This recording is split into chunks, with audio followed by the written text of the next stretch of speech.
akan segera mengikuti paparan dari narasumber yang pertama, Ibu Elita Kirana. Selamat pagi, Bu Elita. Oke, selamat pagi Bu Iin. Terima kasih atas waktunya. Baik, Iya, saya saya sudah melihat nih ya tampilan slide Bu Elita ya, oke. narsis fenomena baru ya. Oke, Ya, silakan Bu Elita.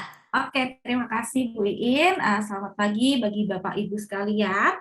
Kita akan memulai pembicaraan kita pagi hari ini ya. Kita akan bersama-sama menilik dengan fenomena baru di media sosial kita, terutama mungkin anak-anak kita juga ya. Baik. Pertama-tama kita akan sama-sama melihat sosial media. Sosial media ini pertama-tama tuh sempat hits gitu, awal-awal hits mungkin ketika di usia saya SMP. Waktu itu pertama kali sosial media muncul tuh Facebook ya, Friendster bahkan ya. Tapi mulai banyak digunakan Facebook itu menjalin relasi dengan teman lama. Jadi saya ingat banget di usia itu mama saya gitu minta dibuatin akun Facebook karena untuk melihat teman-temannya yang mungkin udah berpuluh tahun nggak pernah ketemu. Jadi ketika ketemu akun Facebooknya bisa ketemu ya, oh sekarang dia sudah usia segini, udah punya anak segini, udah sekarang tinggal di mana gitu. Sangat menyenangkan saat itu untuk berelasi kembali. Lalu juga sosial media digunakan untuk mencari dan berbagi informasi maupun pengalaman ya. Saat ini banyak sekali akun parenting, mungkin juga akun memasak, banyak ide-ide resep-resep masakan, dan mungkin untuk tumbuh kembang anak segala macam. Banyak juga sekarang dokter-dokter itu melakukan edukasi melalui sosial media. Jadi kita bisa tanya atau kita bisa baca dari postingan dokter itu, jadi sangat mudah mencari informasi. Lalu sosial media juga banyak digunakan kita untuk bertanya dan mendapat jawaban. Ini mungkin biasanya kalau ibu-ibu gitu di usia saya, di generasi saya gitu, kalau misalnya baru punya baby, biasanya mungkin bisa saling tanya ya satu sama lain dengan rekan. Rekomendasi merek diapers atau merek vitamin segala macam. Nah, ternyata memang secara penelitian sosial media ini bisa menjadi sarana ibu mendapat dukungan dalam hal parenting dan saling mendukung antar ibu. Wah, jadi sebenarnya sosial media ini diciptakan dengan tujuan yang positif ya. Tapi mari kita sama-sama mau melihat ke isi sosial media kita semua. Mungkin nggak semua kita punya, nggak semua kita familiar ya. Tapi paling nggak Instagram, Facebook, YouTube, dan sekarang TikTok gitu. Dan masih banyak lagi yang ada. Nah, ini Bapak Ibu, ada yang di sosial medianya atau mungkin sering lihat postingan teman-temannya itu postingan naik sepeda gitu. Kenapa? Karena ternyata biasanya tuh kalau naik sepeda ternyata outfitnya mahal. Jadi pengen dong tampil di IG. Jadi kan ternyata tuh kalau kayak topinya aja tuh bisa puluhan juta, bajunya, apalagi sepedanya ya. Waktu itu sempat hits sepeda Brompton ya katanya harganya sekian ratus. Sampai kalau dibawa pergi ke restoran aja takut hilang, jadi diikutin dibawa masuk sepedanya. Kayak gitu. Banyak ya kalau weekend ada fotografer di pinggir jalan ambil foto para pesepeda ini. Nah, ada juga kalau yang nggak sepeda mungkin motor nih. Nah, biasanya Sunday morning ride, Sunmori. Nah, ini juga banyak nih foto-foto naik motor yang terposting gitu ya di sosial media. Nah, katanya ini juga karena untuk gengsi, bangga punya foto keren, pengen nampang dengan fotonya Sunmori, dengan tentunya dengan motornya yang keren ya, nggak mungkin cuma naik motor bebek gitu terus diposting gitu, jarang ya, pasti motornya yang kece, yang udah dimodif segala macam. Nah, ini juga biasanya mungkin kalau bapak-bapak atau anak laki-laki itu kalau main bola bareng ternyata sekarang bisa hire fotografer. Jadi selama main bola ada fotografer yang standby di pinggir lapangan untuk ambil foto. Nanti setelah selesai akan dikasih nih fotonya, bisa cari foto yang kita yang paling bagus yang mana, yang lagi nendang bola atau lagi nyetak gol. Wah, nanti yang paling bagus bisa juga nih untuk diposting.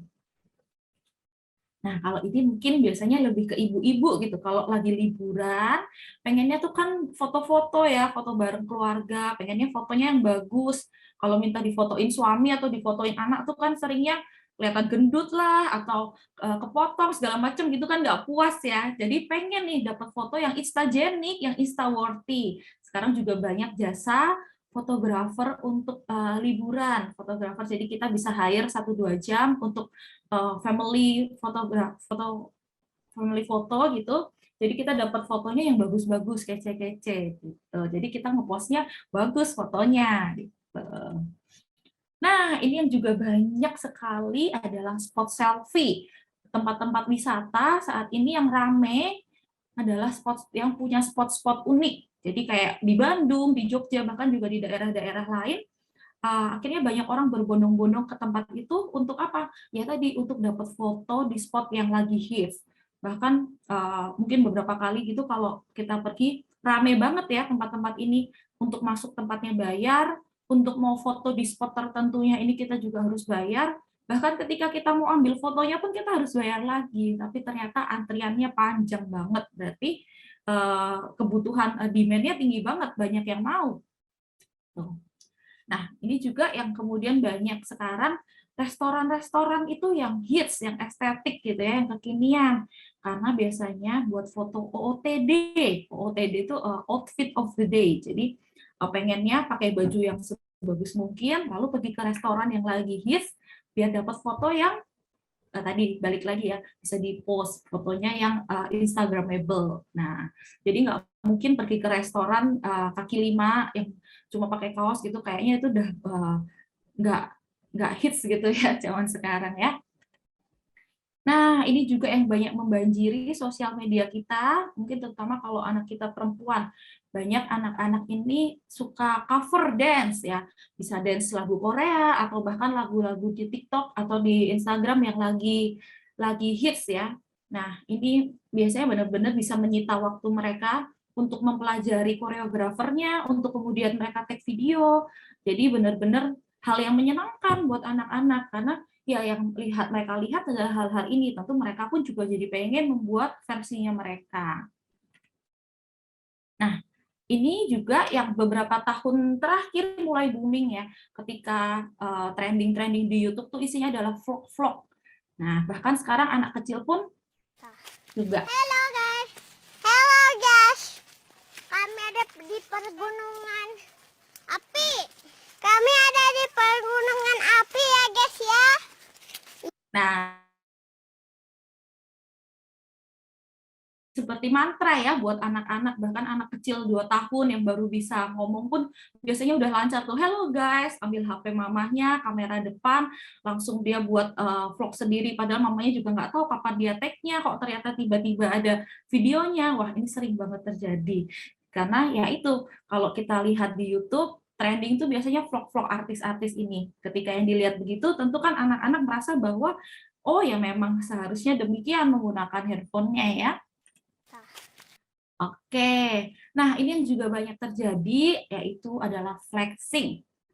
Ada yang pernah mengenal ini, Crazy Rich gitu, atau mungkin Sultan Surabaya, Crazy Rich Bandung, segala macam ya. Biasanya ini mereka bagi-bagi harta gitu, bagi-bagi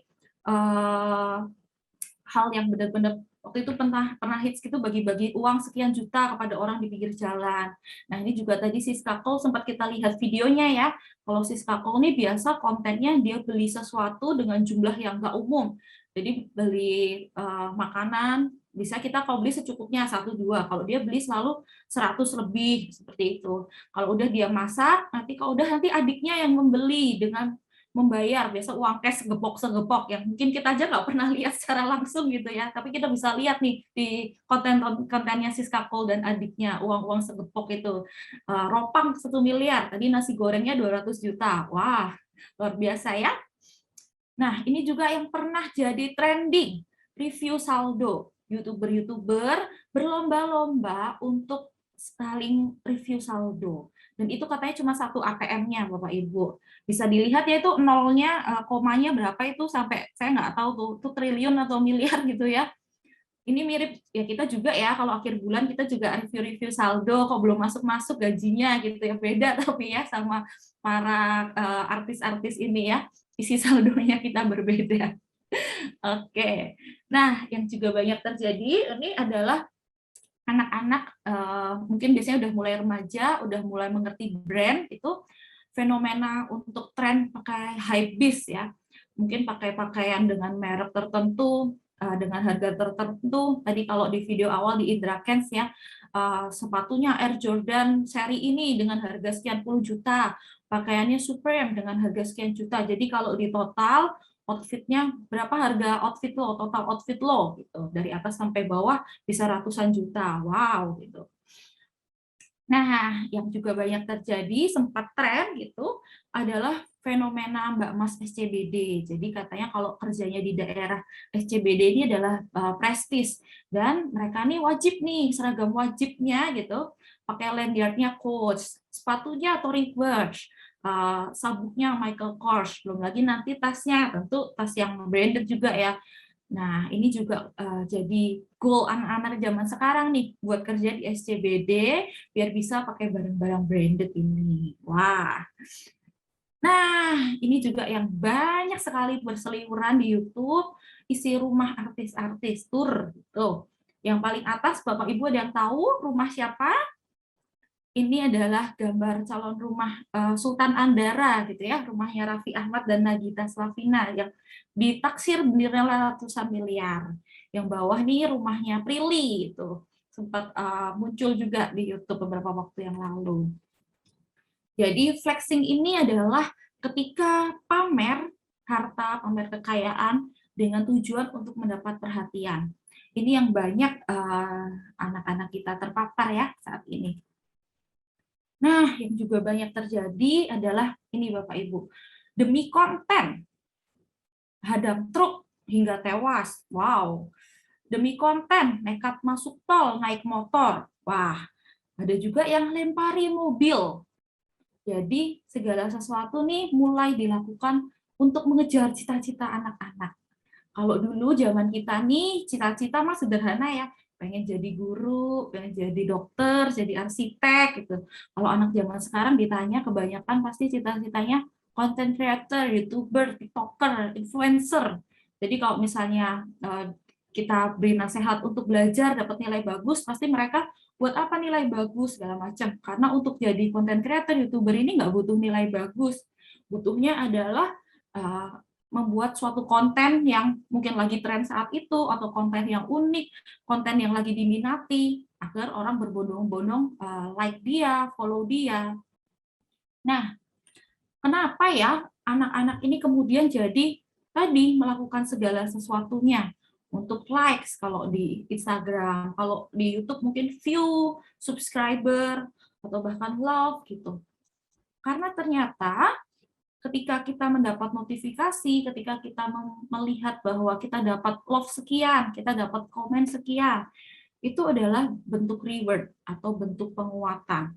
Dan kita secara alamiah tuh suka dengan reward. Sesederhana ketika kita masih kecil, atau mungkin kalau kita lihat anak kita yang masih kecil, ketika dia melakukan sesuatu, lalu kita beri pujian dengan tepuk tangan, hore! Dia akan sadar bahwa perilakunya itu adalah perilaku yang baik, jadi dia akan lakukan lagi. Nah, sistem inilah yang digunakan di sosial media dengan memberi kita reward melalui notifikasi-notifikasi tadi, sehingga tanpa sadar kita jadi kecanduan, kita jadi mengejar hal ini dari sosial media kita. Nah, yang juga banyak muncul ya di sosial media kita ini adalah sharenting. Sharenting ini adalah sharing dan parenting. Sebenarnya bukan hal yang salah ketika kita punya anak, tentu kita akan jadi banyak take video dia, kita ambil video dia, share video dia. Namun hal ini menjadi cenderung negatif ketika yang terjadi adalah kita oversharing. Over berarti kita berlebihan. Kita menjadikan anak kita sebagai pusat. Mungkin dari bangun, mandi, makan, sampai dia tidur lagi, kita selalu share videonya dia nih, fotonya dia, segala macam. Yang terjadi tentu adalah kita pengennya posting adalah pencapaian anak kita ya, pencapaian yang bagus. Karena hal itu ternyata tanpa sadar membuat kita merasa hebat. Wah, anak aku loh udah bisa nulis di saat anak lain belum. Anak aku loh nilainya bagus, seperti itu. Kemudian yang terjadi juga sebaliknya, ketika anak tetangga gitu, anak saudara ternyata lebih baik, membuat kita merasa gagal. Kok anakku nggak bisa seperti itu? Kok anakku nggak menang? Wah, ini kemudian yang jadi bermasalah ya. Ketika self-worth, rasa harga diri kita ini bergantung ke pencapaian anak. Bukan diri kita lagi, tapi anak kita nih. Jadi seperti ajang pialanya kita ya. Gitu. Nah, bahaya nggak di anak? Tentu ada bahayanya. Ketika kita sering shoot dia terus, kita rekam gerak-geriknya terus setiap hari, anak merasa dia tuh pusat. Dan ketika dia berada di lingkungan sosial, bisa jadi dia sulit menerima bahwa ada orang lain juga. Karena dia merasa bahwa dia loh, aku loh yang harus jadi pusat. Ketika dia melihat video, foto isinya muka dia, tentu tanpa sadar juga anak akan mulai sadar akan penampilan dirinya. Apalagi ketika dia sudah mulai lebih besar, dia mulai bisa ngerti tentang posting sosial media, like segala macam, bisa jadi kemudian anak hanya mengharap pujian atau kekaguman dari orang lain. Dan bisa juga kemudian dia menyadari bagaimana body image yang terbentuk di masyarakat kita ya, kalau cantik itu harus kurus, tinggi, putih, langsing. Jadi ketika dia tidak demikian, jadilah bermasalah nih di body image. Dia jadi merasa tidak berharga, jadi merasa bahwa dirinya buruk, dan ujungnya adalah di masalah self-esteem atau harga dirinya. Nah, mungkin Bapak Ibu yang merasa, enggak kok anak saya nggak bermasalah nih dengan sosial media, tapi kecanduannya dengan game online. Oke, game online sendiri nih saat ini juga menjadi sebuah isu yang sangat relevan gitu di anak-anak kita ya. Banyak anak yang kecanduan games, cuma mau main games terus, disuruh melakukan hal yang lain nih sudah tidak tertarik. Kenapa ya? Gitu. Atau mungkin posting di sosial medianya games. Ya, karena ketika berhasil mencapai sesuatu di games, itu juga merupakan hal yang menyenangkan nih bagi anak-anak. Tapi salah satu faktor yang membuat anak kecanduan games ini adalah games berhasil mensabotase gitu ya, menghack bagian otak kita yang namanya triumf circuit. Triumf circuit ini adalah perasaan senang saat kita berhasil mengatasi tantangan. Nah, ketika di games kita menghadapi kesulitan di satu level, kita coba terus, akhirnya berhasil. Nah, itu menghasilkan rasa senang kan. Tapi ketika di dunia nyata, dihadapkan pada tantangan di dunia nyata, misalnya tantangan untuk dapat nilai bagus di ulangan. Berarti dia harus belajar, dia harus rajin latihan soal, dia harus menghafal rumus mungkin ya. Ternyata hal itu jadi tidak menyenangkan bagi si anak. Karena di games gampang banget ya, cuma tinggal main di depan layar, di depan HP, usahanya cuma cukup itu. Tapi di dunia nyata lebih sulit. Anak jadinya tidak tertarik lagi nih dengan di dunia nyata. Buat apa berhasil di dunia nyata? Orang di games dia udah terpenuhi nih kebutuhannya. Nah, apalagi saat ini fenomenanya adalah kalau gamers hebat, kita bisa record gitu game kita upload di YouTube dan banyak banget followernya, banyak pemujanya yang wah hebat banget bang, bisa sampai level itu, bisa ngalahin ini segala macam. Nah ini banyak banget anak-anak yang juga merasa cita-citanya adalah jadi gamers karena enak katanya cuma main game doang, banyak followernya, dapat banyak duit dari AdSense-nya YouTube segala macam. Jadi betapa cita-cita anak zaman sekarang ini sangat bergeser ya.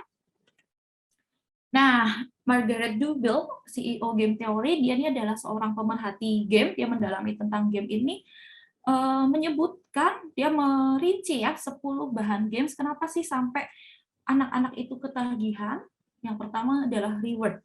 Setiap kita main games, ada reward-nya ya, menyelesaikan satu level, dapat hadiah. Lalu juga surprise, ada kejutan. Di level tertentu, di games tertentu tiba-tiba ada musuh raja yang harus sangat sulit dikalahkan segala macam.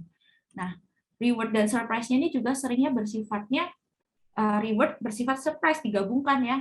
Jadi kita nggak tahu kapan kita dapat reward gitu. Akhirnya tindakan kita jadi terus berulang.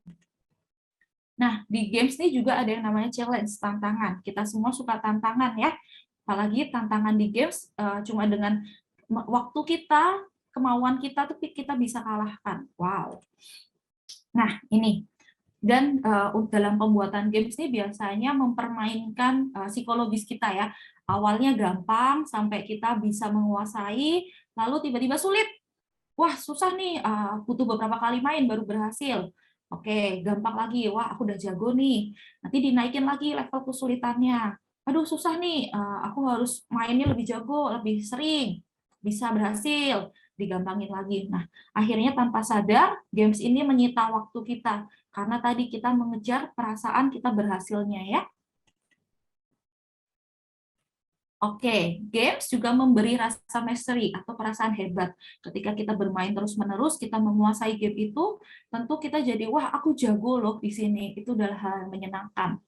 Status, ketika kita awal main games, biasanya kita ada sebutannya gitu ya, pemula, beginner. Tapi makin hari nanti makin legendary, makin jadi raja gitu. Wah itu hal yang menyenangkan tuh statusnya dari orang biasa jadi luar biasa.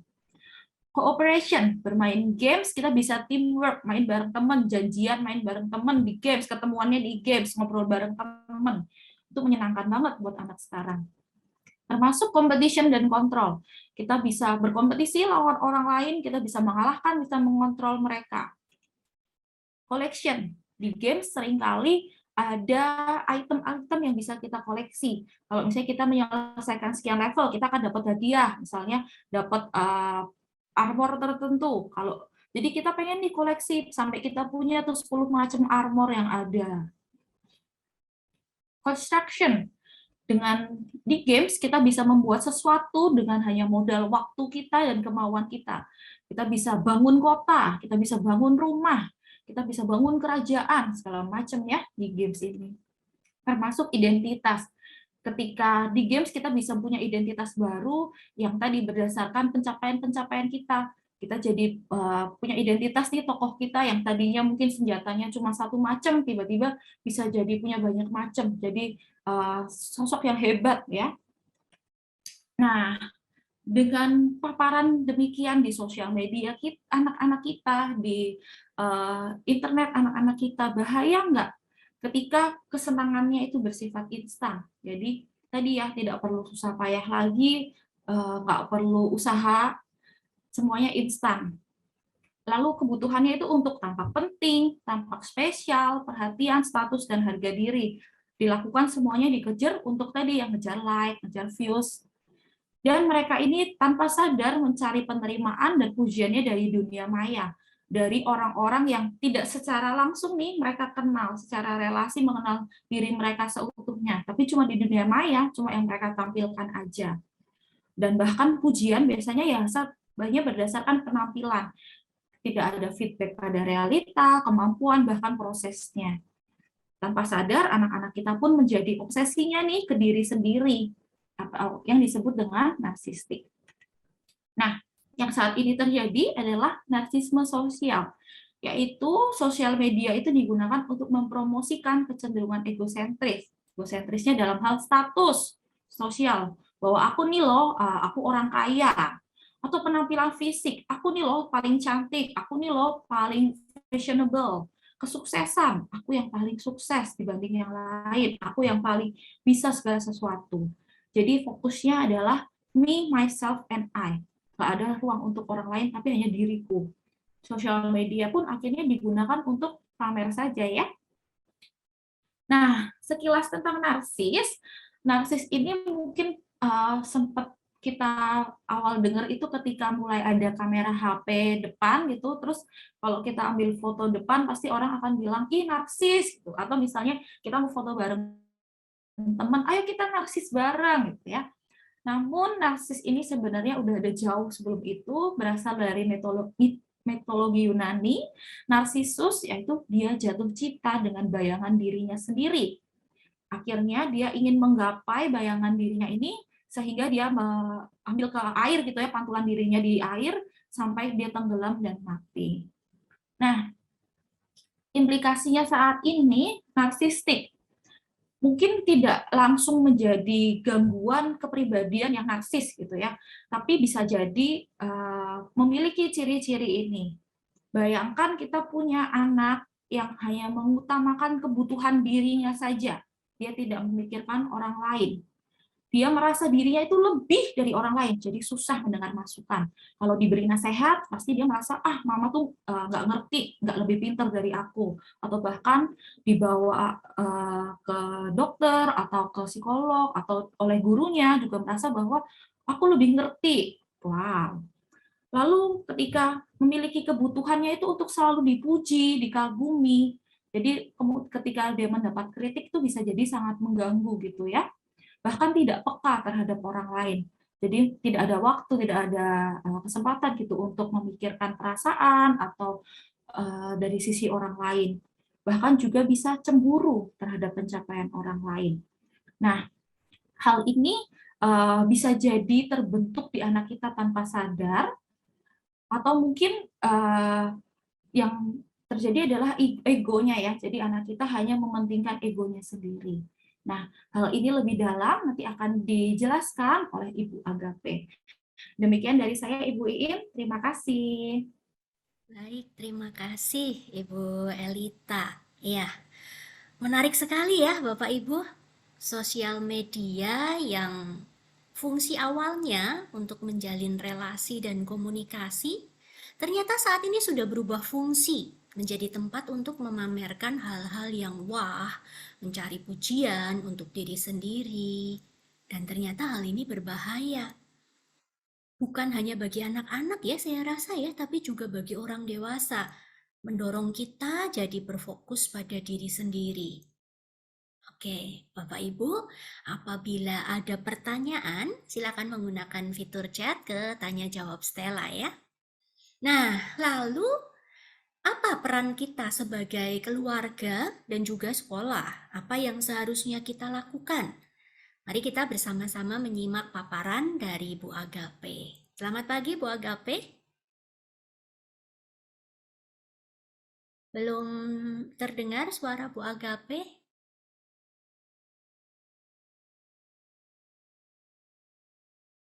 Oke, mungkin dari host bisa dibantu untuk membuka. Ya, selamat pagi Bu Agape. Selamat pagi, maaf tadi masih mute ya. Iya, baik. Silakan Bu Agape, bisa langsung dimulai saja untuk paparannya. Baik, kita lanjutkan ya Bapak Ibu. Tadi seperti yang sudah disampaikan oleh Ibu Elita ya, tentang kecenderungan kepribadian narsistik yang bisa terbentuk di dalam diri kita dan anak-anak kita. Jadi bagaimana ya seharusnya? Nah, seharusnya kan kita itu memiliki yang namanya healthy sense of self. Jadi bagaimana kita melihat kepribadian yang sehat itu ya seperti apa? Yaitu kepribadian yang yakin akan keberhargaan dirinya yang didasarkan pada pencapaian yang sesungguhnya. Jadi bagaimana anak-anak kita itu ketika dia merasa dirinya berharga, itu memang karena sesuatu yang dia pahami di dalam dirinya, ada sesuatu yang memang berharga, yang aku bisa, yang aku mampu, yang aku bisa bangga pada diriku. Dan keyakinan itu ada di dalam dirinya, berdasarkan apa yang dia kenali tentang dirinya. Jadi bukan seperti yang tadi dipaparkan Bu Elita, berdasarkan apa kata orang, pujian orang, sanjungan orang gitu ya. Tapi memang itu ada di dalam dirinya. Kemudian yang kedua adalah bagaimana dia mampu pulih dari kekecewaan dan kegagalan karena dia tahu memang dalam hidup ini akan ada kekecewaan, akan ada kegagalan, tapi aku akan bisa mampu untuk bangkit gitu ya. Nah, itu yang menjadi ciri kedua. Ciri yang ketiga adalah ketika mengalami kegagalan atau kekecewaan, seseorang yang punya kepribadian yang sehat itu akan mampu untuk mendapatkan penghiburan dan dukungan dari relasi yang dia miliki. Jadi kita bisa lihat ya bahwa kepribadian yang sehat adalah kepribadian yang mampu menjalin relasi sosial. Dan kalau kita lihat tadi ciri-ciri kepribadian narsistik seperti yang disampaikan oleh Ibu Elita itu, maka kita bisa bayangkan bahwa seseorang yang seperti itu tentu akan sangat sulit gitu ya untuk menjalin relasi. Yang dari relasi itu dia akan bisa dapat dukungan. Nah, ini ya seseorang dengan kepribadian narsistik seperti yang tadi digambarkan oleh Bu Elita. Kalau kita lihat dari ilustrasi ini ya, itu kepalanya besar gitu ya, karena keyakinan dia akan dirinya begitu besar gitu ya, begitu terobsesi dengan dirinya, dan dia merasa sepertinya seluruh alam semesta ini berputar di sekitar aku. Akulah pusat daripada segala sesuatu. Maka kalau kita bayangkan ya, seseorang dengan kepribadian narsistik itu akan pola pikirnya itu akan merasa dirinya hebat. Yang pantas seharusnya adalah aku ini dipuji. Yang pantas, yang wajar adalah kepentinganku yang didahulukan, kebutuhanku yang dipenuhi. Nah, itulah yang dirasa wajar di dalam pola pikir seseorang dengan kepribadian narsistik. Namun sebenarnya kehebatan yang digaung-gaungkan itu apa sih sebenarnya? Itu adalah cara mekanisme dia untuk menutupi perasaan inferiority. Karena jauh di dalam dirinya seseorang dengan kepribadian yang berkepribadian narsistik ini sebenarnya nggak sungguh-sungguh yakin bahwa aku memang sehebat itu, bahwa aku memang pantas mendapatkan segala pujian itu. Oleh karena itulah dia terus-menerus akan membutuhkan itu pujian, sanjungan, maka dia akan terus-menerus posting segala hal yang dia rasa baik tentang dirinya supaya dia mendapatkan konfirmasi itu yang dia butuhkan. Sehingga dia nggak jadi down di dalam kebingungan dia tentang siapa sih sebenarnya aku ini, apa sih yang sungguh-sungguh mampu aku lakukan. Kira-kira seperti itulah kondisinya seseorang dengan kepribadian narsistik. Maka ketika misalnya posting sesuatu nggak di-like, atau dia posting teman-teman yang nggak komen, itu biasanya terus bisa marah, bisa ngambek, bisa menunjukkan ketidaksukaan. Karena itulah yang menjadi kebutuhan seseorang dengan kepribadian seperti itu. Kita bisa lihat contoh-contohnya ya, misalnya kan sering ramai itu ya di pemberitaan konflik di jalan raya gitu ya. Salah satu yang paling ramai itu kan ketika di jalan tol ada seseorang mau balik dari bahu jalan gitu. Terus begitu dia lihat, nih dulu rame ya di media, di berita-berita ya. Ketika lihat ada polisi jauh di depan sana, terus dia mau masuk nih ke jalanan yang utama kan supaya nggak kena tilang. Tapi yang di sini nggak mau ngasih jalan, sehingga akhirnya dia ya udah ditilang polisi. Setelah itu wah dia kebut dikejar itu orang, lalu kan dipepet, dipukul itu orang yang nggak mau ngasih jalan. Karena di dalam pola pikirnya seseorang yang kepribadian narsistik ini nih yang lewat di bahu jalan adalah aku berhak, aku ini lebih berhak dari kalian karena aku hebat, aku itu lebih berhak. Dan kalau misalnya aku mau masuk ambil jalur kalian, kalian kasih harusnya karena aku ini hebat. Jadi begitu kira-kira di dalam pola pikir mereka. Buat kita yang memiliki kepribadian yang lebih sehat itu aneh rasanya gitu ya. Seperti misalnya contoh yang baru-baru ini juga ramai itu Koboi Pondok Indah ya, itu kan juga sesuatu yang kalau saya lihat agak-agak nggak masuk akal gitu ya. Itu tentu seseorang yang berpendidikan, dari lingkungan tempat tinggalnya juga kita bisa duga status sosialnya dan seterusnya. Tapi ketika dia sedang bekerja di rumah, sedang meeting, kemudian tetangga sebelah itu ada tukang yang memperbaiki rumah sehingga berisik, dia nggak bisa gitu memikirkan bahwa orang lain tuh punya kepentingan, nggak cuma aku yang punya kepentingan, nggak bisa. Bagi dia, aku mau meeting, kamu berisik, kamu mengganggu aku, kamu harus berhenti. Makanya kemudian dia datang ke sebelah kan, dilempar, disiram kopi apa teh tuh, lalu ditodong pistol dan seterusnya. Jadi ada kesulitan gitu ya untuk bisa empati terhadap orang lain, untuk bisa melihat bahwa orang lain pun punya kepentingan, nggak cuma aku aja. Nah, itulah yang menjadi hal-hal yang kemudian akan mendatangkan kesulitannya di dalam seseorang dengan kepribadian seperti ini. Nah, ini datangnya dari mana? Apa yang terjadi? Saya mau mengajak kita untuk melihat satu teori yang sangat terkenal, yaitu tahap perkembangan psikososial ya. Ini adalah teori tentang bagaimana manusia belajar untuk berelasi, baik terhadap dirinya sendiri, terhadap lingkungan, terhadap orang lain, maupun juga kita sebagai umat beragama tentu saja terhadap Tuhan. Nah, manusia itu berbeda dengan hewan. Yang saya baca ya, misalnya kuda itu dikandung 11 bulan, dalam 2 jam dia udah bisa berdiri, bisa berlari, dalam 1 minggu dia udah bisa makan rumput. Artinya apa? Dalam waktu yang sangat singkat, dia sudah bisa mandiri terlepas dari induknya. Nggak butuh sebuah relasi yang panjang untuk membuat dia tahu bagaimana caranya hidup. Begitu juga seperti jerapah tuh ya, bahkan dalam 30 menit dia udah bisa terlepas dari induknya. Tapi manusia enggak seperti itu. Manusia butuh bertahun-tahun, tahun-tahun, belasan tahun bahkan ya, untuk kemudian sosok yang bayi ini bisa menjadi manusia dewasa yang bisa memenuhi kebutuhannya sendiri, yang bisa memutuskan yang baik untuk dirinya sendiri, dan bisa berelasi, memiliki relasi yang bisa mendukung dia gitu ya di dalam kehidupan sehari-hari. Itu butuh sangat banyak waktu. Dan artinya apa? Artinya itu adalah peran orang tua. Karena anak diberikan kepada orang tua. Orang tualah sosok yang diberi tanggung jawab oleh Tuhan untuk mengajari bagaimana seharusnya seorang anak ini bersikap, bertingkah laku, berelasi dengan dirinya sendiri, mengenal siapa aku, apa yang harus aku lakukan, dan seterusnya. Nah, di dalam tahap-tahap perkembangan psikososial ini ya, kita belajar bahwa ketika bayi baru lahir, kan nggak bisa apa-apa, cuma bisa nangis gitu ya. Ketika dia nangis, kemudian ibunya datang gitu ya, oh udah saatnya makan, dikasih susu gitu ya. Kemudian dia nangis lagi, ada apa? Orang tuanya datang, oh basah, diganti popoknya. Nangis lagi, ada apa? Gitu kan, diajak bercanda sama gitu kan, dia diajak main gitu.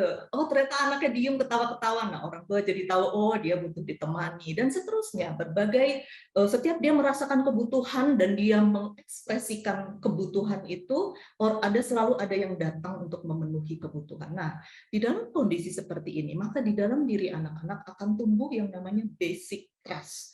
Bagaimana dia percaya pada kehidupan, bahwa kehidupan adalah kehidupan yang baik, hidup ini baik, bahwa orang-orang, manusia itu baik, bahwa kalau aku punya kesulitan, kalau aku punya masalah, akan ada jalan keluar.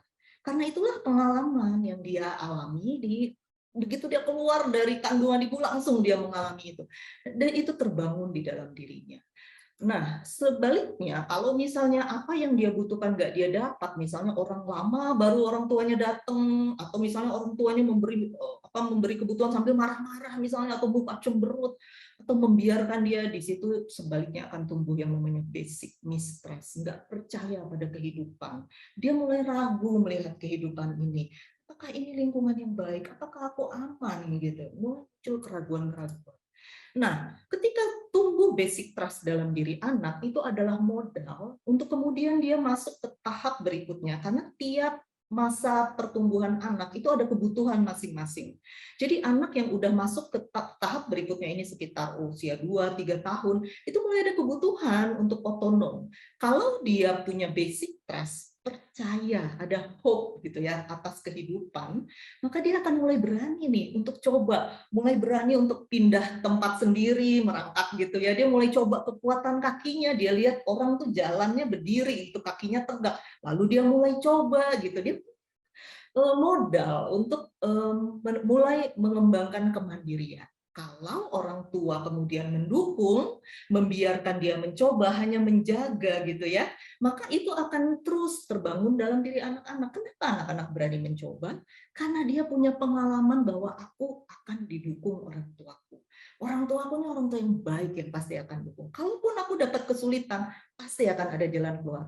Nah, modal itu kemudian dia bawa ke tahap berikutnya. Dia mulai berani berinisiatif. Karena ketika dia mulai belajar mandiri, didukung, dan dia melihat, oh aku ternyata bisa gitu ya. Dia, oh ternyata aku kemudian bisa jalan, aku mampu gitu ya. Nah kemudian dia itu jadi modal dia untuk masuk ke tahap berikutnya. Dia mulai berani berinisiatif. Aku maunya pakai baju warna kuning misalnya gitu. Aku maunya main di luar, aku nggak mau ini, aku nggak mau. Dia mulai menyuarakan, mulai berinisiatif, mulai membuat pilihan-pilihan. Nah, kalau orang tua mendukung, membiarkan dia untuk menemukan apa sih dari inisiatif dia ini yang berjalan dengan baik yang mana, yang enggak yang mana gitu ya. Orang tua mendukung dan tidak memarahi, tidak mengolok-olok, oh tuh kan mama bilang misalnya kayak gitu ya, itu kan akan membuat kemudian anak merasa bersalah ketika berinisiatif. Tapi kalau misalnya orang tua membiarkan anak-anak mengembangkan inisiatif, maka 3 hal ini Bapak Ibu adalah modal dasar anak-anak untuk kemudian masuk ke usia sekolah. Jadi ketika anak-anak punya trust, punya hope, punya keyakinan bahwa dunia ini baik, ketika dia bertemu guru-guru, teman-teman di sekolah, dia berani gitu ya, karena dia udah tahu bahwa aku bisa. Ketika dia belajar mandiri, aku bisa. Ketika dia berinisiatif, inisiatifku oke gitu ya, menghasilkan hal-hal yang baik. Nah, itulah yang membuat kemudian mereka bisa masuk ke tahap SD. Jadi tahap industri ini adalah tahap usia SD. Ini adalah tahap yang sangat penting. Karena di sini, di usia ini di sekolah ya, nih di sini saya lihat ada banyak juga guru-guru ya, saya lihat dari daftar peserta ada banyak pendidik. Nah, di tahap ini kita akan anak-anak itu kan belajar sebanyak-banyaknya mata pelajaran yang ada ya. Ini kalau kurikulum nasional ya, kita kan dikasih begitu banyak mata pelajaran. Kenapa harus segitu banyak sih pelajaran yang diberikan? Nah, tetapi catatannya adalah walaupun banyak, tapi kan nggak terlalu sulit ya, nggak sesulit di tahap SMP. SMP juga banyak, tapi meningkat ya, udah lebih sulit.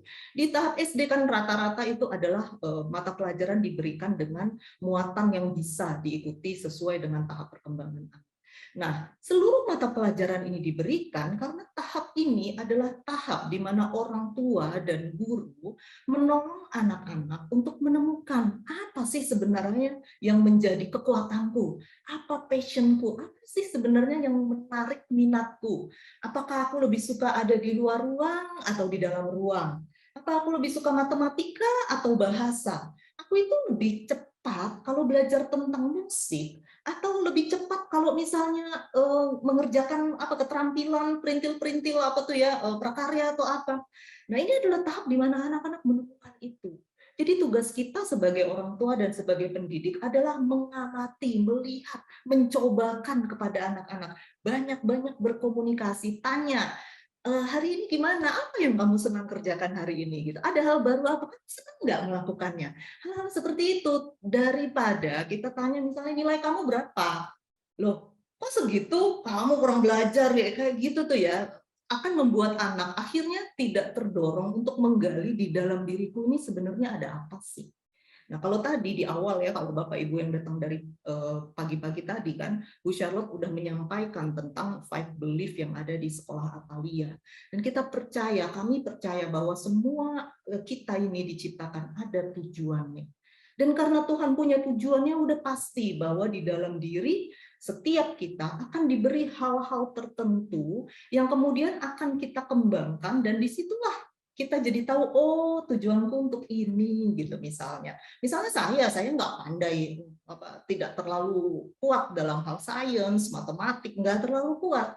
Saya lebih kuat dalam hal bahasa, dalam hal komunikasi, hal-hal itu saya lebih kuat. Nah, sehingga kemudian saya udah tahu arahnya saya tuh kemana. Saya nggak akan mengejar karir di area-area yang saya nggak punya kekuatan di situ. Nah, disinilah kira-kira ya peran kita sebagai orang tua dan sebagai pendidik, bagaimana kita menolong anak-anak untuk tahu bahwa dia punya kelebihan, tapi dia juga punya kelemahan. Maksudnya, ya seperti misalnya jago nih bahasa Inggris, tapi matematika nggak jago-jago banget. Cepet gitu ya, kalau misalnya gambar tuh wah cepet. Tapi kemudian ketika hal sains itu sulit memahaminya gitu ya. Tetapi ketika kemudian diupayakan ya tetap bisa. Tapi kan anak-anak jadi bisa merasakan bahwa terhadap satu hal aku sangat bersemangat, terhadap yang lain aku struggle. Nah, keseimbangan inilah yang akan menolong terbentuknya kepribadian yang sehat di dalam diri anak-anak, seperti yang tadi di slide sebelumnya saya sampaikan, yang namanya healthy sense of self. Jadi dia tahu, dia punya kelebihan, dia ngerti, paham, yakin sama kekuatan, dia juga tahu bahwa oh tapi di area lain aku nggak sehebat ini. Itulah yang membuat anak-anak kemudian bisa berempati terhadap orang-orang lain yang misalnya punya kelemahan. Ketika dia kuat di sini, dia lihat orang lain nggak kuat, dia bisa berempati karena dia juga tahu di area-area lain, aku juga ada kok hal-hal yang aku nggak kuasai banget gitu. Nah, itu yang kemudian membuat anak-anak memiliki keseimbangan di dalam dirinya dan dia kenal siapa dirinya. Nah, tetapi bila ini tidak terbentuk, kalau dari awal tahap-tahap perkembangan ini kita lebih banyak bergerak di area-area yang basic mistrust, membuat anak merasa malu karena gagal, membuat merasa bersalah gitu ya karena tidak mampu memenuhi ekspektasi orang tua, maka inilah yang kemudian muncul di dalam diri yang namanya inferiority. Inilah yang tadi saya katakan ketika di dalam narsisism itu ya, ketika dia terus-menerus butuh pujian gitu ya, karena di dalam dirinya ada ketidakyakinan, sebenarnya apa sih yang mampu aku lakukan ini? Jadi butuh dikonfirmasi terus gitu dari luar gitu ya, pujian, pernyataan, apresiasi dan lain-lain untuk membuat dirinya yakin bahwa memang aku ini anak yang berharga. Nah, di tahap ini kalau kita ikutin terus ya, saya nggak akan terlalu detail di tahap-tahap berikutnya, tetapi kalau misalnya ini adalah di tahap ini itu kita kerjakan dengan baik, maka anak kan kenal siapa dirinya. Aku adalah seorang yang kuat dalam hal musik. Ini kan kemudian mulai berkembang, dia mulai mengembangkan sisi-sisi seni, dia mulai tahu aku ini siapa, kira-kira nanti peranku apa yang aku suka, apa yang aku tidak suka. Dan itu akan membangun identitas di dalam dirinya. Dia nggak akan ingin menjadi orang lain gitu, karena dia tahu, aku tuh kuatnya di sini, aku ya ini. Ketika identitas itu terbentuk, maka seseorang nggak sulit lagi untuk menemukan siapa ya, circle seperti apa yang aku butuhkan untuk mendukung aku. Kalau nanti sudah masuk ke tahap mencari teman hidup, ya udah nggak bingung karena udah tahu peranku apa, dia akan lebih mudah ya, walaupun mungkin ya prosesnya tentu pakai proses, tapi akan tahu bahwa yang tipe-tipe kayak gini nggak akan bisa jalan sama aku, karena aku udah tahu apa dalam hidup ini, gitu ya. Kira-kira aku udah tahu nih, kira-kira yang akan bisa mendukung aku tuh orang yang seperti apa, sehingga kita nggak terlalu bingung. Dan di dalam tahap-tahap berikutnya kehidupan kita ya, kita bisa melewati bahkan di saat tua pun, ketika proses psikososial ini kita jalankan sesuai prosesnya, maka saat kita tua pun kita merasa tidak apa-apa. Ketika aku udah nggak segesit dulu, aku mulai ada lupa-lupanya, ya udah tidak apa-apa. Karena memang itu proses dan tiap tahap akan bisa kita jalankan sesuai dengan prosesnya. Nah, kira-kira seperti ini tahap yang ingin saya sampaikan ya di dalam kaitan dengan narsisisme ini. Nah, kita kembali ke narsisisme. Jadi apa? Bagaimana terbentuk? Ya seperti yang tadi di dalam tahap psikososial tadi, kita lihat bahwa peran pengasuhan itu sangat besar. Nah, apa yang bisa menyebabkan itu adalah orang tua yang abusive. Kalau saya bicara abusive, ini tidak semata-mata artinya ada KDRT, abuse fisik dipukul atau apalah, bukan hanya itu, tetapi juga abusive di sisi ekstrim satunya ya, yaitu terlalu memanjakan, terlalu melindungi, terlalu memberikan segala sesuatu, tidak membiarkan anak-anak berproses sesuai tahap tadi tuh. Karena ketika anak masih kecil, ya memang kita harus penuhi seluruh kebutuhan dia, masih bayi nggak bisa apa-apa. Begitu anak-anak mulai bertumbuh fisiknya, dia punya kebutuhan lain yang tadi saya jelaskan untuk mandiri. Nah, orang tua harus berikan kebutuhan itu, biarkan dia mengalami proses menjadi mandiri, biarkan mereka mengalami yang namanya berinisiatif itu seperti apa. Nah, kalau dalam kasus-kasus konseling yang saya temukan, ketika kemudian orang tua datang mengeluhkan gitu ya, anak saya tuh kalau nggak disuruh nggak gerak, bangun masih harus dibangunin gitu misalnya. Nah, mungkin di tahap-tahap awal kehidupan kita mungkin lalai dalam mengembangkan aspek itu ya, kemandirian, inisiatif. Nah, itu yang kemudian dituai di saat anak-anak sudah remaja. Jadi kita perlu memperhatikan tentang hal ini ya, bagaimana kita sebagai orang tua berperan. Nah, yang kedua ini juga tadi yang dikatakan Bu Elita ya, tentang bagaimana seringkali anak tuh jadi etalase orang tua gitu.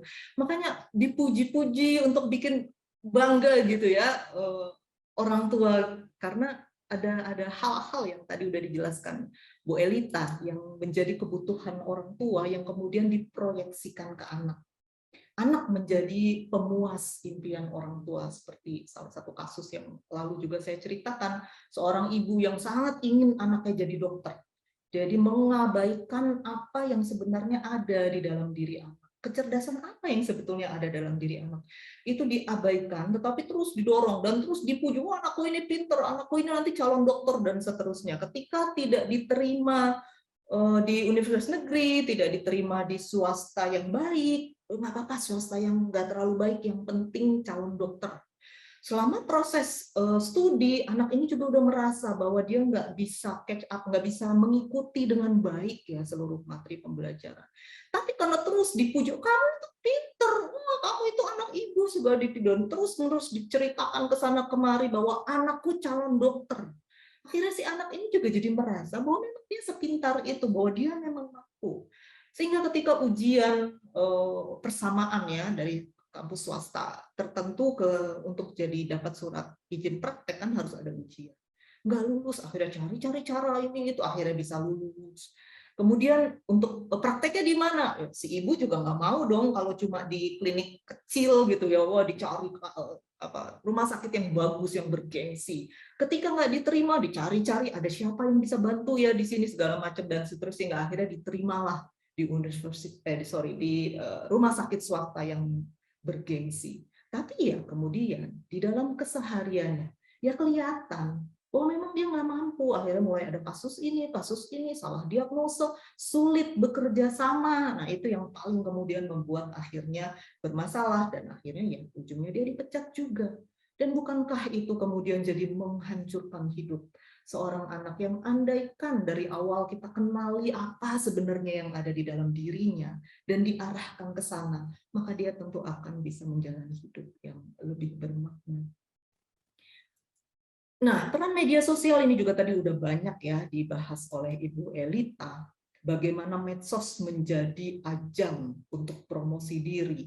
Jejaring pertemanan iya, tetapi dangkal. Gak ada tuh empati, saling dukung. Ada juga bully berjamaah ya, yang konon kabarnya netizen plus 62 itu nggak ada tandingannya gitu ya di dalam kreativitas mengomentari postingan orang gitu. Nah, yang ketiga adalah mendewakan selebritis. Walau yang tanpa achievement yang jelas itu apa kita nggak geleng-geleng kepala yang lihat betapa selebgram itu dipuja. Kemarin barusan saya nonton satu klip yang bicara tentang Kim Kardashian. Jadi di anak-anak kecil itu, kamu tahu nggak Kim Kardashian? Oh tahu gitu kan ya. Terus salah satu anak nggak tahu, lalu ditanya siapa dia. Nah anak yang ada bilang tahu-tahu ada diem. Terus anak ini nanya, dia penyanyi? Bukan. Artis? Bukan. Jadi dia siapa? Terus pada bingung. Iya ya dia siapa ya? Tapi kita semua kenal loh, dan buaya dan pengikutnya banyak. Sebenarnya dia siapa? Itu juga bingung ya, nggak tahu deh Kim Kardashian-nya kenal nggak dia itu sebenarnya siapa. Dan banyak hal-hal yang membuat kita bertanya-tanya, kayak misalnya selebgram yang nggak tahu Bapak Ibu baca nggak nih, jualan kentut, tahu ya, dalam waktu seminggu loh, nggak kaleng-kaleng tuh 700 juta dia dapat dalam waktu seminggu. Itu kan aneh ya, dan pengikutnya begitu banyak. Apa sebenarnya peran dia dalam kehidupan ini? Apa sumbangsihnya terhadap keberlangsungan kehidupan, terhadap kebaikan sesama manusia? Apa sebenarnya yang dicapai? Kenapa kok begitu banyak orang yang mau jadi followernya? Ini kan jadi pertanyaan. Di Indonesia ada tuh selebgram yang jual underwear bekas. Itu kan juga jadi pertanyaan. Lalu misalnya artis-artis kita yang tertangkap narkoba, kan itu ketika ditanya kenapa? Sebenarnya kan kita tuh bertanya-tanya, kurang apa ya? Kaya iya, cakep iya, terkenal iya, ternyata narkoba. Lalu dari jawaban mereka, kita kan jadi memahami ya betapa ketika seseorang merasa dirinya somebody gitu, di dalam dirinya terdalam itu bisa ada satu kerapuhan gitu ya. Bagaimana ketika mereka menjawab, kenapa narkoba? Supaya percaya diri, supaya kreatif. Itu apakah artinya kemudian mereka tidak punya keterampilan yang nyata di dalam dirinya untuk membuat mereka bisa melakukan sesuatu yang membuat rasa percaya diri mereka terbangun secara nyata? Atau apakah mereka nggak punya kemampuan sebenarnya, nggak punya kreativitas yang sebenarnya yang bisa mereka asah? Apakah mereka nggak punya keterampilan karakter gitu ya, karakter sehingga ketika mereka punya bakat mereka bisa asah gitu, itu kan butuh karakter. Artinya kan ketika mereka masih membutuhkan sesuatu dari luar, sebenarnya apa sih yang ada dalam diri mereka? Apakah betul-betul ada sesuatu di dalam diri mereka? Nah, ada satu buku yang saya baca, cerita tentang sebuah studi yang belum lama dilakukan di Amerika. itu 43% remaja di Amerika mengatakan mereka bercita-cita jadi asisten selebriti. Jadi cuma segitu doang, asisten selebriti, karena begitu luar biasa gitu ya. Ketika ditanya nih ya, dibandingkan antara ingin jadi pebisnis handal, ingin jadi akademisi, ingin jadi rektor universitas terkenal seperti Harvard, atau enggak maunya jadi asisten selebritis. Ya, jadi demikianlah media sosial itu begitu membius ya, membuat kita jadi anak-anak kita bisa tanpa sadar yang dilakukan bukan mengenali apa yang ada di dalam dirinya dan mengembangkan dirinya, bukan itu, tapi fokusnya itu keluar kepada hal-hal yang dibawa oleh arus dunia. Ini adalah salah satu contoh yang menarik ya. Saya sangat senang membaca tentang artikel ini. Seorang ibu bernama Fernanda, dan dia menghapus akun TikTok anaknya yang berusia 14 tahun. Dia mengatakan bahwa menurut saya nggak sehat, tidak sehat. Bahkan untuk orang dewasa aja tidak sehat, apalagi untuk remaja usia 14 tahun. Ketika siapa dia, apa nilai dirinya, kualitasnya seperti apa, itu ditentukan oleh jutaan orang yang komen-komen. Orang-orang yang bahkan ketemu aja belum pernah sama dia, yang enggak. Dia bilang itu nggak sehat. Tidak seharusnya manusia tumbuh secara seperti itu ketika pengenalan dirinya itu ditentukan oleh komen-komen yang ada di media sosialnya. Dan dia memutuskan untuk menghapus akun TikTok anaknya ketika dia lihat bahwa di dalam akun TikTok itu yang membuat anaknya dipuji-puji, dipuja-puja, dan punya jutaan follower itu, isinya tuh apa? Joget-joget, selfie-selfie, yang menurut dia ini masih apa juga bisa. Jadi anakku yang brilian ini, masa jadi cuma segini aja? Dan ketika dia melakukan seperti ini sudah dipuja begitu banyak orang, itu kan akan membuat godaan untuk merasa bahwa oh ya aku udah hebat, dengan segini aja aku udah hebat. Padahal sebenarnya ibu ini tahu bahwa ada hal-hal lain yang lebih real di dalam anak ini, yang lebih menunjukkan kemampuan ini memang khusus, unik, ada di dalam diri dia, dan bukan sesuatu yang bisa siapapun lakukan. Itulah yang kemudian membuat si ibu memutuskan untuk menyelamatkan anaknya dan menghapus akun TikTok. Nah, jadi bagaimana Bapak Ibu? Kita perlu fokus pada proses yang dibutuhkan anak dalam fase perkembangan sesuai usianya. Jadi ada di usia mana anak kita, dukungan apa yang perlu kita berikan, tarik ulur seperti apa yang perlu kita lakukan. Kita harus fokus pada itu. Jadi pada anak, pada dirinya, menemukan apa yang bisa kita gali. Kenali diri kita sendiri sebagai orang tua. Apakah ada impian kita yang belum tercapai, lalu tanpa sadar kita proyeksikan ke anak. Itu harus kita kenali, dan kita mesti berhenti, karena anak itu ya dia dengan kepribadian, dengan apapun yang Tuhan kasih di dalam dirinya. Kita adalah pribadi yang terpisah dari kita. Kita juga perlu kenali anak untuk tahu apa yang menjadi kelebihan dan kekurangan. Nah, bimbing anak menemukan identitas dirinya, menerima kekuatan, bangga dengan apa yang dia bisa lakukan, tapi juga mengenali kelemahan. Anak mau menerima bahwa dalam aspek-aspek tertentu memang aku ya biasa-biasa aja gitu. Dan itu adalah bagian dari identitas dirinya. Kita beri dukungan sesuai kebutuhan anak. Jadi pujian yang berlebihan, fasilitas yang berlebihan akan membuat anak-anak tidak bisa mengembangkan di dalam dirinya keberanian, kemandirian, inisiatif, hal-hal yang tadi sudah kita bicarakan di depan. Dan yang terakhir, kita penting sekali untuk mengembangkan budaya komunitas yang melatih compassion, bagaimana memperhatikan kebutuhan orang lain, bagaimana bukan hanya kemampuan akademis, tapi bagaimana skill dia dalam bersosialisasi, bagaimana dia melihat kalau ada orang lain yang tidak semampu dia, bagaimana dia bisa berperan di dalam kehidupannya terhadap lingkungan sekitar. Itu adalah hal yang sangat penting untuk dikembangkan dalam diri anak-anak, untuk mencegah jangan sampai tanpa sadar kita mengembangkan kepribadian narsistik di dalam diri anak-anak kita. Saya kira sekian yang saya bagikan. Selanjutnya nanti tentang bagaimana sih sebagai orang tua itu akan disampaikan. Baik, terima kasih Bu Agape. Ya, ternyata narsis itu nggak sederhana ya. Bukan hanya medsos ya penyebabnya Bapak Ibu.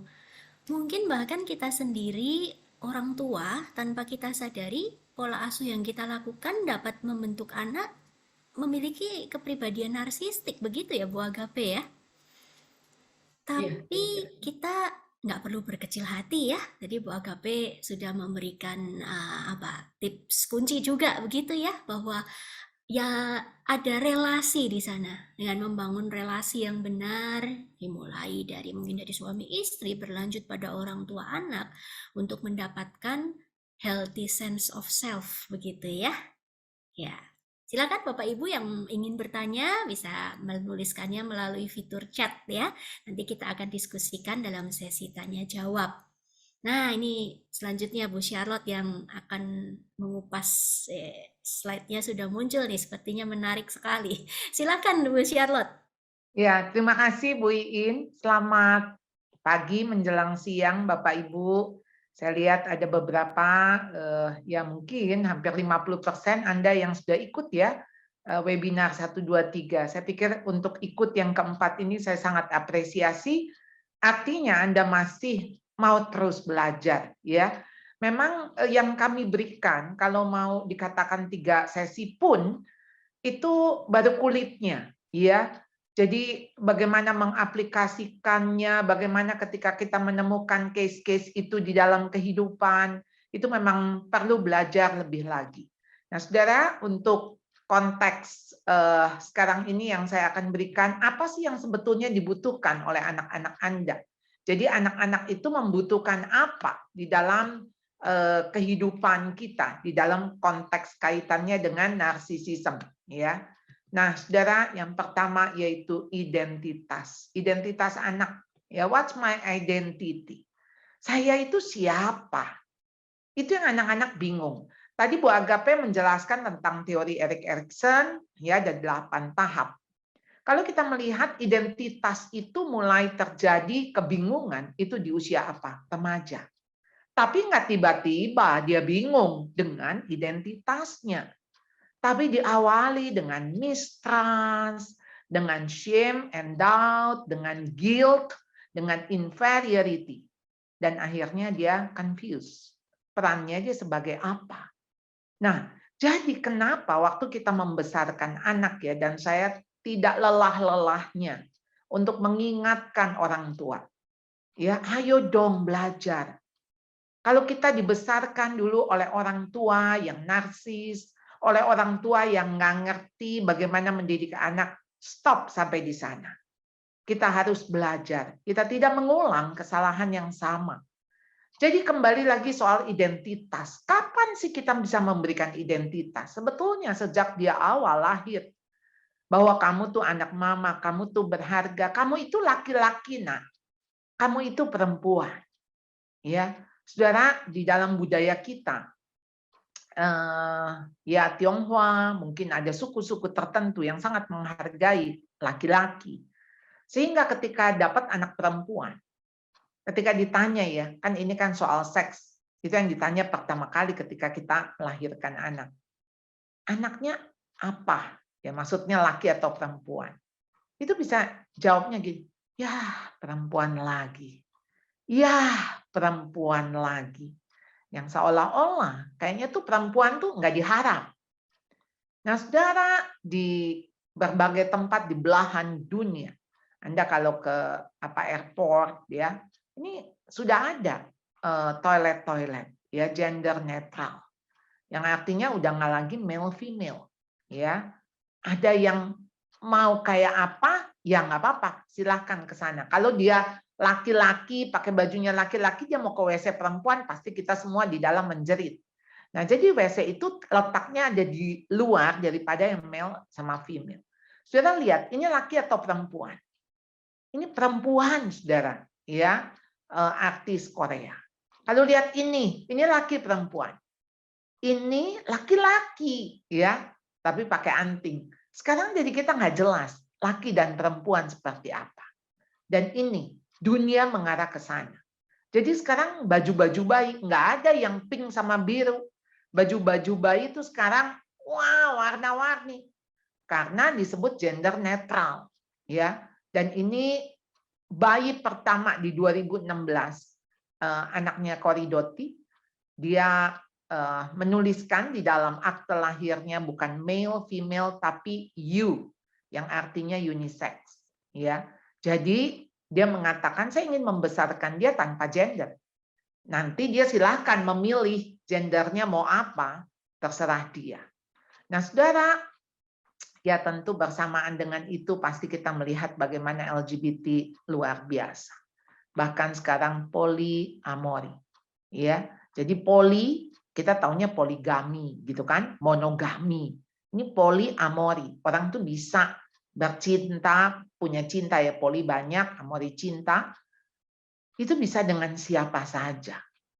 Jadi saudara, ini keponakan dari teman saya. Dia tinggal di Amerika. Jadi suaminya, jadi dia perempuan, keponakan ini, dia punya suami laki-laki.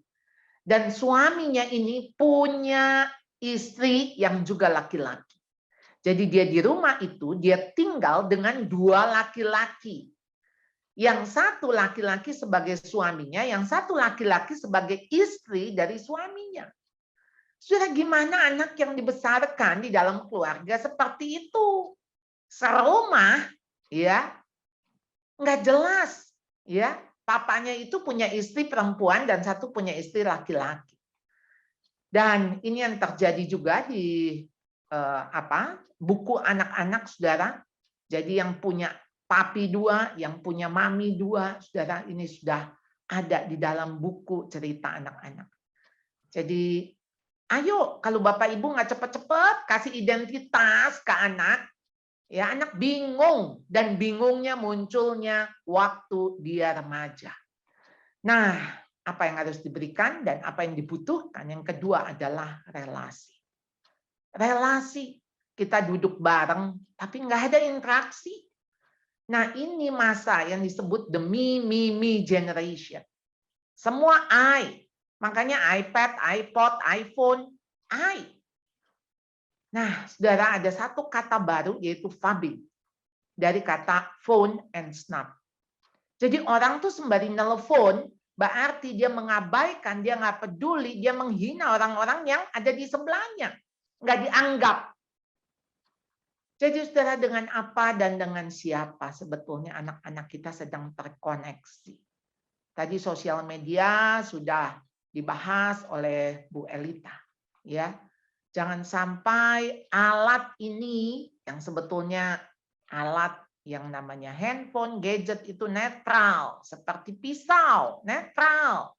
Tapi tergantung di tangan siapa, di tangan dokter bedah, maka pisau itu bisa mengoperasi. Tetapi di tangan penjahat bisa membunuh. Dan alat inilah yang menjauhkan yang dekat, mendekatkan yang jauh. Jadi ketidakhadiran orang tua dalam proses pendidikan anak di rumah menjadi problem keluarga masa kini. Jadi ada, tetapi nggak ada. Ada orangnya, tapi nggak ada, nggak hadir dalam hidup anak. Berapa banyak waktu yang diluangkan ayah? Menurut survei 7 menit, yang artinya betul-betul ada interaksi. Nah, saudara, sebetulnya hubungan, kalau kita mau ngomong relasi, anak itu dibesarkan secara natural oleh ibu. Tetapi harusnya secara nurturing oleh ayah. Harus ada one on one. Ayah-ayah, ayo, Anda harus kasih waktu. Karena justru di dalam identitas anak, peran ayah itu sangat dibutuhkan.